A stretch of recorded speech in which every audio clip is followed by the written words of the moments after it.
friends didn't see you come in. Welcome to the first and probably last episode of Sociology with Spencer. We're here today to talk about societies. A powerful word, no doubt. When I say the word society, I'm sure many images come to your mind. Perhaps the landmarks of your society, perhaps its achievements, its social and economical factors, its cultural festivals, and so on and so forth. Many people have trouble defining what a society is. It is such an abstract idea, far bigger than just yourself.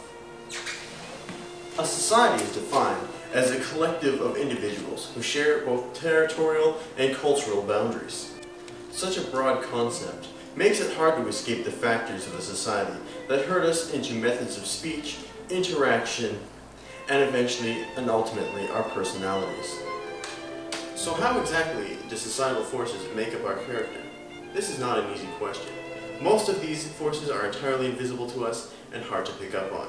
For example, you may think that you are making a choice based on your individual thoughts and freedoms, but however, your thoughts and patterns and norms of acting in a social environment are all heavily influenced by these cultural and sociological factors.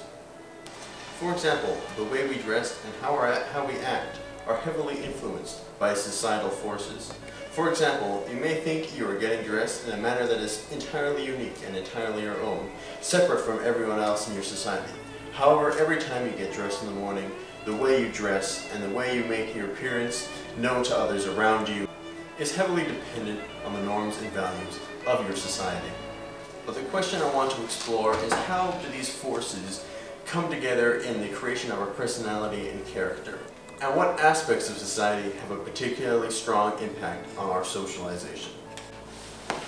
I set out to ask my fellow Canadians how living in Canada has shaped their personality and character development. Briefly describe Canadian society for you. Yes. It's a very general question to start off with, and well, so far I'm pretty sure it's gonna be like any other society with like the people, but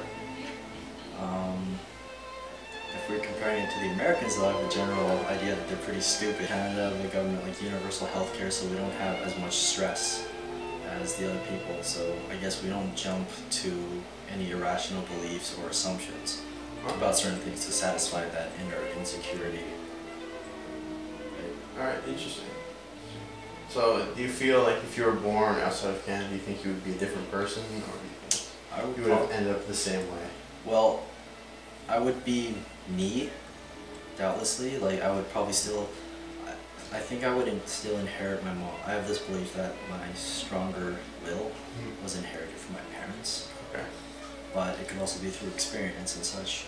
And if I was born from another country, then it would probably affect me because I would experience different stresses, different pressures from my peers, or maybe schooling systems, if there was one, maybe labors, right? So far, I'm actually really grateful that I was born in, or that I've moved to Canada and have a solid life here. Okay.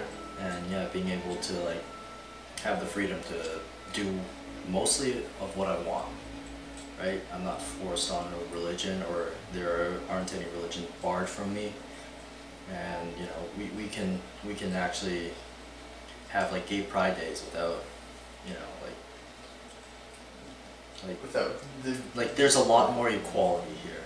And well, if I was to describe Canadian society, I would have to first say that we're very unique in the fact that we have both the American cultural influence and the European tradition. So in that sense, it's very unique, right?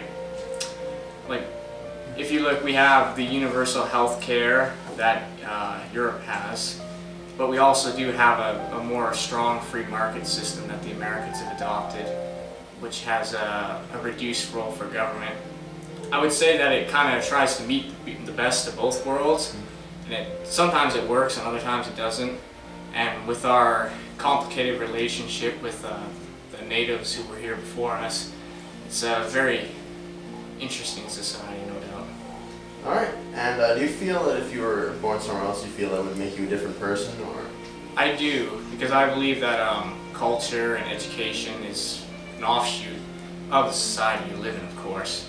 And your life, though the way you are, you genetically will determine what you're like, I think the people around you have a greater influence on you. Now briefly describe Canadian society for us. Briefly, well, open and acceptance of new ideas would be one way to go about it, I guess. Yeah, Well, fair. So. perhaps not accepting, but tolerant, as long as it does not clash with the accepted norms and things such as, equality and that. Well, I guess with my upbringing, being from the prairies, there's a large Ukrainian population. Despite the fact I'm not Ukrainian, I'm heavily involved in it. And, well, it probably just made me more accepting to other ways of going about the same situation, which has helped me in my work before I came to school. So just learning different ways of going about it, that there is more than one way to look at a situation. Right.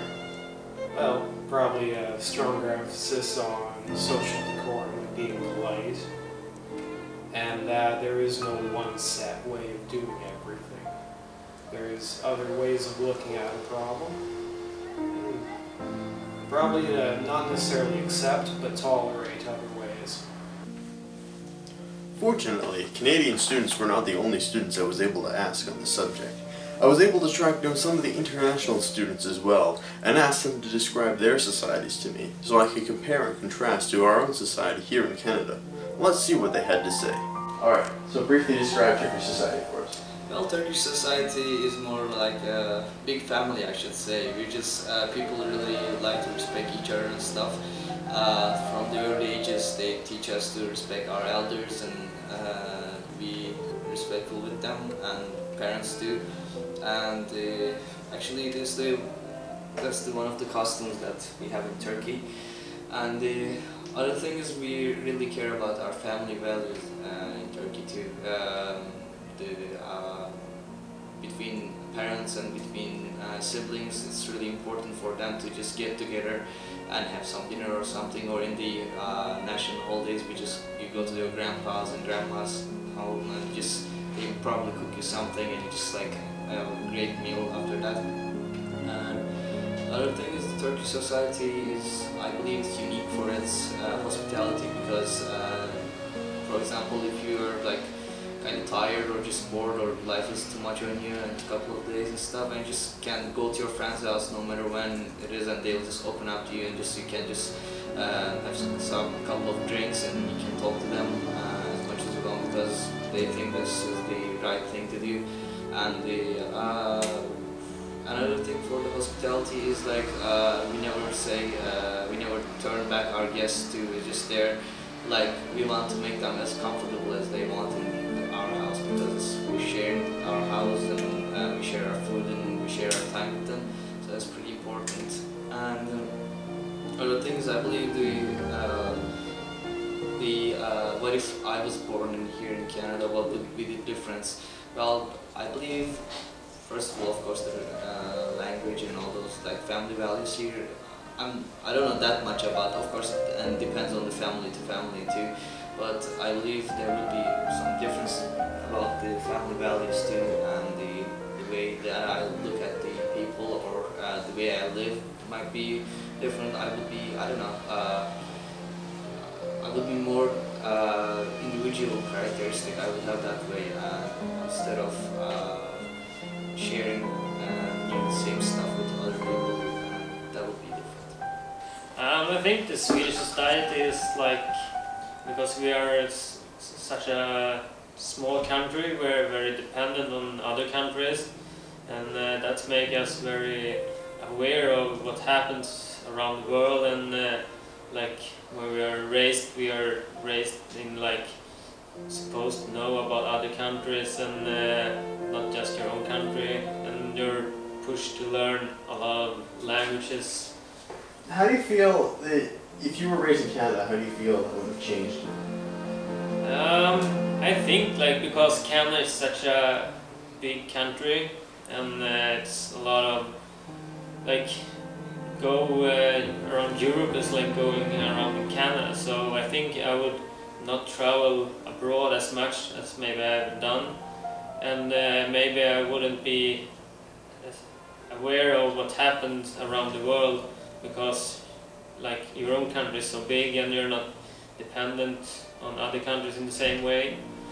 And I think you will have the connection with US makes it even larger, and like you're cut off from the other countries and so.